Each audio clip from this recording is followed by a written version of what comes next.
Hello everyone. Today we're going to study the fourth chapter of geography, which is associated with water resource of Karnataka. This chapter features in few of the detail about the water bodies of Karnataka, like what are the important rivers of Karnataka, the different types of irrigation in Karnataka, the importance of hydroelectricity power stations, major dams which are constructed in Karnataka, the dispute regarding sharing of water and importance of conserving the water bodies or conserving the river water. So, starting the topic with rivers of Karnataka. Rivers are the main source of water in Karnataka. The rivers of Karnataka are majorly divided into two various groups. The first group, which is associated, are the east flowing rivers, and the second is the west flowing rivers.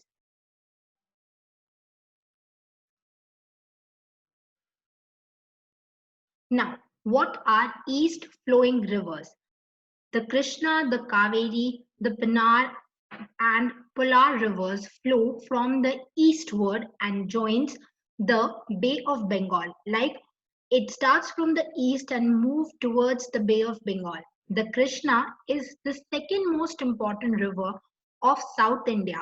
It took birth in Mahabaleshwaram, that is a place which is associated nearer to Maharashtra, and flows for something about 1,392 kilometers eastwards to join the Bay of Bengal, but it flows for only 480 kilometers through Karnataka.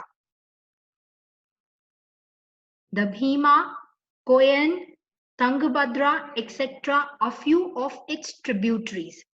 Irrigation and hydroelectricity power generated stations from the from the Krishna river system have benefited the whole northern Karnataka, be it electricity wise, be it irrigation wise. The plants or the stations which are available on the basin of Krishna river is very much beneficial for northern Karnataka.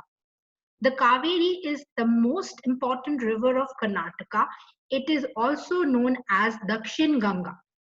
It originates at Talakaveri, which is a district in Karnataka, and it flows for 804 kilometers through Karnataka and Tamil Nadu eastwards, and then it joins the Bay of Bengal.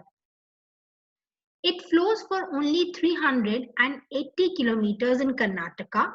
Many tributaries join this river.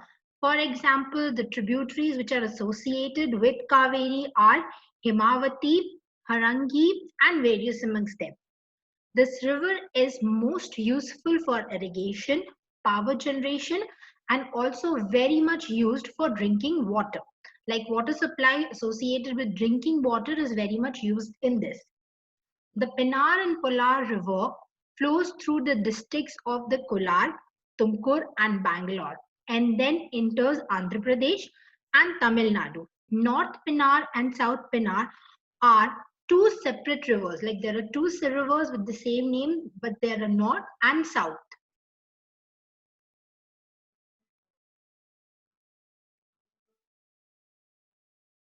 Now comes the west flowing rivers. Many rivers rise in Malnad, flows westwards and join the Arabian Sea. For example, Shiravati River, Kali River. These are few of the examples that are associated flowing from the western side towards the Arabian Sea. They flow down steep slope and create a lot of waterfalls.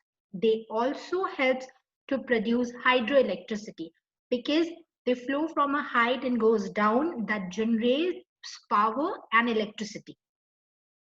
Juk Falls, which is a world famous fall, is also associated in this particular region, and the highest waterfall is also Juk Fall, which is 293 meters. There are various other important waterfalls as well which are associated, in the west flowing rivers and generates a lot of hydroelectricity and are very important for irrigation purposes as well. Few of the names are mentioned here.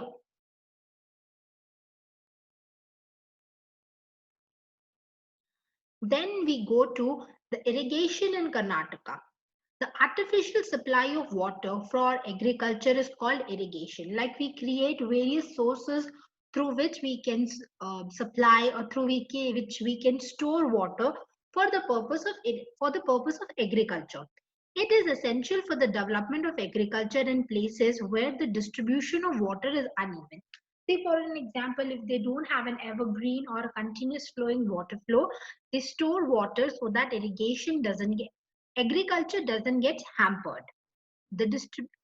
It has been an ancient practice in Karnataka to carry on farmers through the different source of irrigation. Like there are many sources of irrigation which are known as wells, canals, and tanks. In early days, wells were digged very deep in the villages for the simple and the common purpose for irrigation.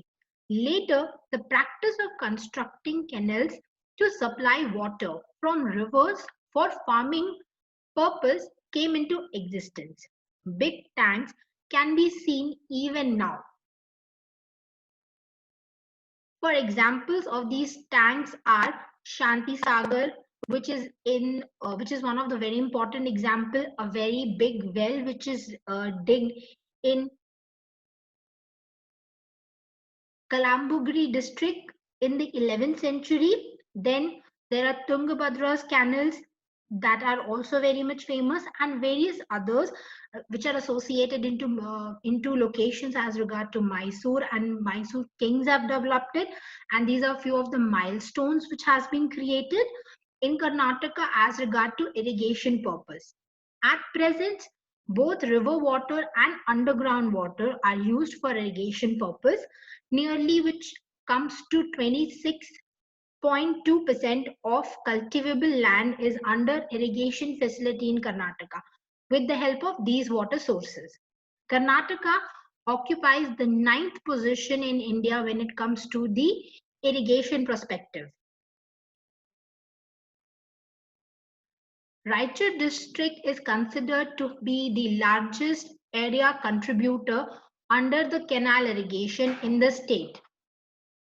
Tank irrigation is also very common in Shimoga district, and there are various other processes as well through which we go ahead and create water storage in various other parts and ensure that the agriculture is not hampered. Now, very recently, hand pumps and tube wells are also been very well increased to ensure that the amount is not done. Like the amount of water supply is not hampering the agriculture perspective.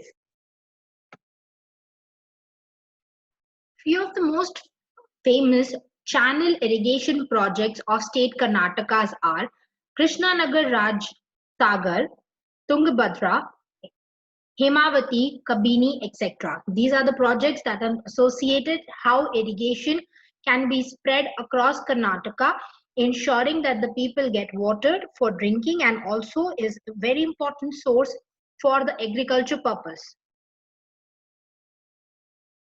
Now let us study about hydroelectricity power. Hydroelectricity power means generating of electricity through hydropower, means through the flowing water. The credit of successful generation of hydroelectricity power for the first time in India definitely goes to Karnataka. Coal or petroleum are not available in our state, but there is a great opportunity for the generation of hydropower because of such great rivers flowing.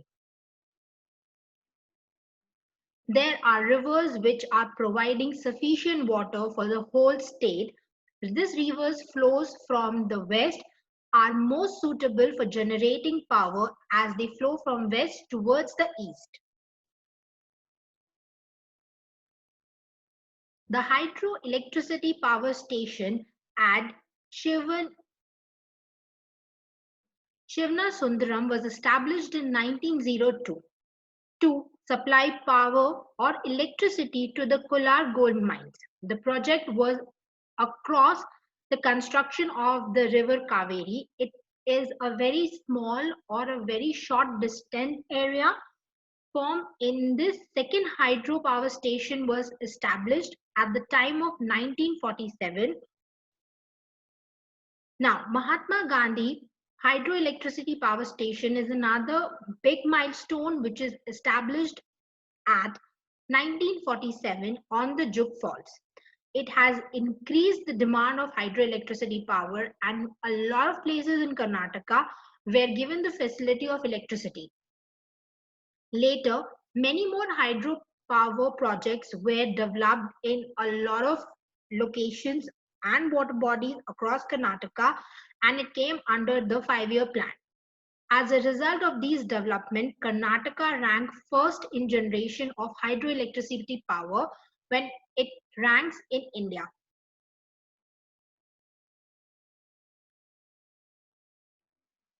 These are the names of few of the main hydroelectric power projects which are associated with the various rivers like Kaveri River and various other rivers, Krishna rivers, Tungabhadra rivers.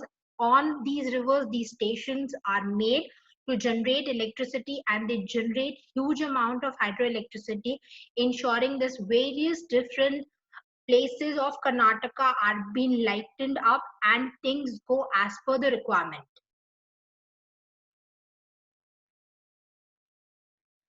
Let us now discuss about river water disputes. What is river water disputes? The dispute between the states of how much amount of water needs to be retained or stopped in one state and how much needs to be flown to the another state, so that the various associated states can have the facility and utilize the same river. Many rivers in India flows through more than one state.